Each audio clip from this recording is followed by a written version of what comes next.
इन दिनों एक कंट्रोवर्सी पूरे देश में फैलती जा रही है जो कि एजुकेशन इंस्टीट्यूट्स में हिजाब को पहनने या ना पहनने से रिलेटेड है। इस मुद्दे को लेकर बाहर के देशों के लोग भी अपने विचार दे रहे हैं, जिसमें कि नोबेल लॉरेट मलाला यूसुफजई, अरशद हुसैन जो कि अमेरिका के ambassador for international religious freedom हैं, और फ्रांस के फुटबॉल प्लेयर पॉल पोग्बा और काफ़ी अन्य लोग, इंटरनेशनल पर्सनैलिटीज़, उन्होंने भी अपने विचार इस मुद्दे को लेकर रखे हैं। ब्रीफ में जो सिचुएशन या घटना ये है कि लगभग एक महीना पहले कर्नाटक के उडुपी डिस्ट्रिक्ट में 6 मुस्लिम स्टूडेंट्स हिजाब पहनकर अपने कॉलेज में आईं। उस इंस्टीट्यूट की एक यूनिफॉर्म है और हिजाब उस यूनिफॉर्म का हिस्सा नहीं है। उन्हें वार्निंग दी गई, लेकिन उन लड़कियों ने वार्निंग को नज़रअंदाज किया और दोबारा से हिजाब पहनकर कॉलेज आईं।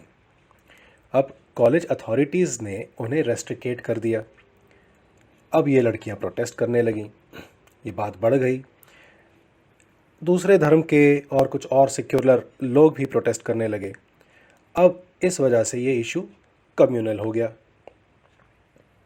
यहाँ तक कि स्कूल को बंद करना पड़ा, बल्कि कर्नाटका के चीफ मिनिस्टर द्वारा 3 दिन की छुट्टी भी घोषित कर दी गई। अब आगे बढ़ने से पहले हम ये जानते हैं कि हिजाब होता क्या है, आखिर क्या है हिजाब का हिसाब और क्या कहती है किताब। डॉक्टर अस्मा लैम्बरेट, जो कि एक इस्लामिक फेमिनिस्ट और एक स्कॉलर हैं, वो अपने आर्टिकल में कुरान की आयतों का इंटरप्रिटेशन बताती हैं। उनकी साइट का लिंक मैं नीचे दे रहा हूँ, आप उस लिंक पे ज़रूर जाइए और उसको पढ़िए। आपको पूरी तरह से क्लैरिटी से समझ आएगा कि पूरी बात क्या है। हिजाब के बारे में पूरी तरह से उन्होंने अच्छी तरह से समझाया है अपनी साइट पे। मैं ब्रीफ में आपको बता देता हूँ। उन्होंने हिजाब के बारे में जो बताया है वो कुछ इस प्रकार है। उनके हिसाब से हिजाब एक कपड़ा नहीं है। कुरान में हिजाब शब्द का 7 बार जिक्र किया गया है और उसका मतलब है पर्दा या बैरियर।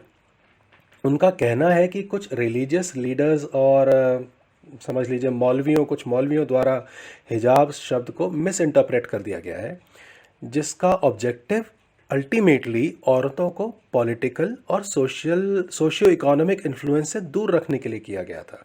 ये बहुत पहले की बात कभी रही होगी, पर वो कस्टम चला आ रहा है। जैसा मैंने पहले कहा, मैं इस आर्टिकल का लिंक नीचे दे रहा हूँ। इसमें बहुत क्लैरिटी के साथ हिजाब के बारे में बताया गया है। वैसे दोस्तों, अनेक धर्मों में समय समय पर रिफॉर्म्स आते रहते हैं, जिससे सोसाइटी में इक्वलिटी आती है और समाज प्रोग्रेसिव बना रहता है। जैसे यूरोपियन रेनेसां में चर्च द्वारा थोपे गए कई लॉज के खिलाफ विरोध किया गया था। उन्हीं दिनों उसी समय में प्रिंटिंग प्रेस का आविष्कार हुआ था। अनेकों किताबें लिखी गईं, जिससे दुनिया में अंधकार के युग का खात्मा हुआ और इसीलिए इसे पीरियड ऑफ एनलाइटनमेंट या फिर एंड ऑफ डार्कनेस कहा गया। भारत में भी रेनेसां आया था, जिसमें कि कई महापुरुष जैसे राजा राम मोहन रॉय, वो एक स्कॉलर थे, उन्होंने अपना योगदान दिया और भारत में चलने वाली सती प्रथा या जातिवाद जैसे सिस्टम को उन्होंने अपोज किया। इसी तरह कई और पर्सनैलिटीज़ जैसे स्वामी दयानंद सरस्वती, सर सैयद अहमद खान, इस तरह के कई और महापुरुषों और महिलाओं ने सोशल रिफॉर्म्स में अपना योगदान दिया। समाज जितना प्रोग्रेसिव होगा, हमारी आने वाली जनरेशन्स उतनी ही सफल होंगी। हाँ, हमें अपने कल्चरल हेरिटेज को भूलना नहीं चाहिए, पर कुछ ऑप्रेसिव और रेग्रेसिव कस्टम्स को समय समय पर हटाना भी चाहिए। हमेशा याद रखें कि कीचड़ और गंदगी रुके हुए पानी में ही बनती हैं, बहती नदी में कीचड़ नहीं होती। एक तरह से देखा जाए तो हिजाब एक रिलीजियस सिंबल नहीं है, बल्कि ऐसा लगने लगा है कि जैसे अब वो एक सिंबल ऑफ ऑपरेशन बन के रह गया है। आपको बताऊं कि कुछ देश ऐसे हैं जहां पर हिजाब बैंड है, वहां पाबंदी है हिजाब पर, जैसे Austria, Denmark, France, Belgium, Bulgaria, Netherlands. ये ऐसी कंट्रीज़ हैं, वैसे ये यूरोपियन कंट्रीज़ हैं, पर इनमें भी एक सिग्निफिकेंट पॉपुलेशन ऑफ मुस्लिम्स रहते हैं। उसी तरह से China, Sri Lanka, Switzerland, Kosovo, Azerbaijan, Tunisia, Turkey ban किया गया है। पब्लिक स्कूल्स या यूनिवर्सिटीज़ में आप बुर्का या हिजाब नहीं पहन सकते। बल्कि सीरिया और इजिप्ट ने 2010 और 2015 में ये बुर्का या फेस वेल्स जिसको कहते हैं हिजाब, इनको बैन किया गया हुआ है। तो मैंने ब्रीफली आपको बताया कि रेस्ट ऑफ द वर्ल्ड में हिजाब का क्या हिसाब है, ये मैंने अभी आपको बताया। तो वापस अभी हम भारत की तरफ चलते हैं और यहाँ कानून में क्या लिखा है उसे समझते हैं। सभी जानते हैं कि आर्टिकल 25 से भारत के संविधान में सभी को अपने रिलीजन को मानने, प्रोपगेट करने और फैलाने का अधिकार दिया गया है। लेकिन इसमें ध्यान देने वाली बात यह है कि उसमें कुछ रिस्ट्रिक्शंस भी हैं कि हमारे किसी हरकत से या किसी काम से, किसी कस्टम से दूसरों को हानि नहीं होनी चाहिए, अभद्रता नहीं होनी चाहिए, किसी दूसरे धर्म की डिसरिस्पेक्ट नहीं होनी चाहिए। इसमें बहुत सारे अलग क्लॉजेज़ हैं, सब क्लॉजेज़ हैं। फ़िलहाल पॉलिटिकल या कम्युनल मुद्दे से हटकर अगर इसे देखा जाए तो ये पूरी तरह से एक लीगल या जुडिशियल टॉपिक है। मैं दोबारा कहूँगा, ये पूरी तरह से एक लीगल या जुडिशियल टॉपिक है। ये रिलीजियस नहीं है, ये कम्युनल नहीं है। आमतौर पर देखा जाता है कि जहाँ दो कानून आपस में क्लैश करते हैं तब कुछ प्रतिरोध पैदा होता है और वहाँ कंट्रोवर्सी अक्सर हो जाती है। यहाँ पर भी हमें इसी प्रकार की कंट्रोवर्सी देखने को मिल रही है, जिसमें एक स्टेट का एजुकेशनल सिस्टम, देश का कानून और एक धर्म के बिलीफ के बीच में टकराव है।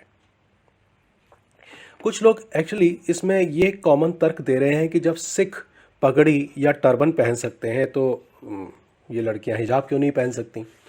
पर हमें ये देखना होगा कि क्या हिजाब इस्लाम धर्म में उतना ही एसेंशियल या कंपलसरी है जितना सिख धर्म के लिए केश रखना। हम सभी जानते हैं कि सिख धर्म में केश रखना कंपलसरी माना गया है, जबकि हिजाब का इस्तेमाल इस्लामिक कानून या कुरान या किसी अन्य इस्लामिक किताब में कंपलसरी नहीं माना गया है। हालांकि ये भी एक बहस का मुद्दा हो सकता है, क्योंकि धर्म की और किताबों की इंटरप्रिटेशन अलग अलग तरह से की जाती है।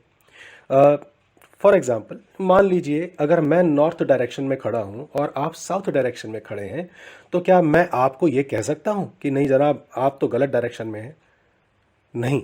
इसी तरह से आप भी मुझे गलत नहीं कह सकते। यहाँ मूल बात पॉइंट ऑफ व्यू की आ जाती है। दोनों साइड्स का पॉइंट ऑफ व्यू सही हो सकते हैं।